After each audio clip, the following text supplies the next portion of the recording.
katong padayon pa sa pagsalig sa kaugalingon niya, biyain na. Ayaw hunong og laom sa Ginoo, kay sa paglaom kaniya aduna gyud kay makabot. Mao ni ingon diha sa Jeremiah 17:5 padulong sa 8. Sa ingon nagasulti ang Ginoo, tinunglo ang tao nga nagasalig diha sa tao, ug nagahimo sa unod nga iyang bukton, ug kang kinsang kasing-kasing nagabiya gikan sa Ginoo. Kay siya mahisama sa yutang wala gitikad diha sa disyerto, ug dili makakita sa diha ang maayo nagaabot. Apan magpuyo sa uga ng mga dapit diha sa kamingawan, diha sa parat nga yuta ug walay gipuy-an.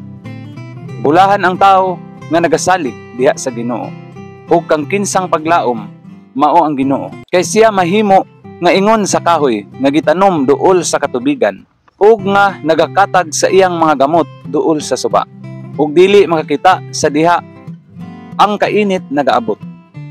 Apan ang iyang dahon mahimong berde, ug dili mabalakpon diha sa tuig sa tinghulaw, nimuhunong gikan sa paghatag og bunga.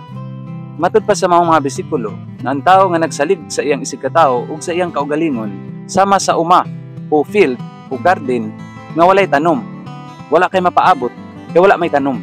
Apan ang tao nga naglaom sa Ginoo sama sa kahoy nga natanom daplin sa mga suba, meaning tambok, himsog ug mabungahon. Kay nakasukad man ang gamot sa tubig, meaning pag nakakunik ka sa Ginoo tungod sa paglaom o pagsalig kaniya, dili ka mahubsan, makainom gihapon ka sa tubig nga gikan sa Ginoo. Mao ni ang giingon ni Yeshua o Jesus diha sa Juan 4:14. Apan si bisan kinsang nagainom sa tubig nga akong ihatag kaniya, dili nagayod uhawon. Apan ang tubig nga akong ihatag kaniya, mahimo diha kaniyang usa ka atabay sa tubig nga magatubod ngadto sa kinabuhing walay katapusan. Ug matod pa usab nga bisan pag adunay hulaw, green lang gihapon ang dahon sa kahoy. Meaning nga sa mga pagsulay ug mga alantuson, pabilin kang nagbarog tungod sa grasya sa Ginoo diha nimo.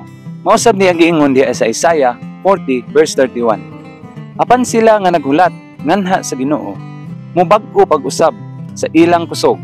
Sila mopatigbabaw pinaagi sa mga pako, ingon sa mga agila. Sila mudagan ug dili maluya, ug sila mulakaw ug dili kapuyan. Bisan ang uban naluya na sa mga pagsulay, nalaya na ang dahon tungod sa kainit. Apan ikaw, green lang gihapon ang dahon. Lig-on gihapon kay nagsaligman sa tubigan nga gikan sa Ginoo. Mao nang padayon lang gid paglaom sa Ginoo, kay naa gyud kay mapaabot diha niya. Kung naglaom ka sa Ginoo, naa gyud mapaabot nga bunga sama sa kahoy. Katong padayon pa sa pagsalig sa kaugalingon niya, biyain na. Sa Ginoo ta magsalig o maglaom, aron naatay bunga nga paaboton. Amen.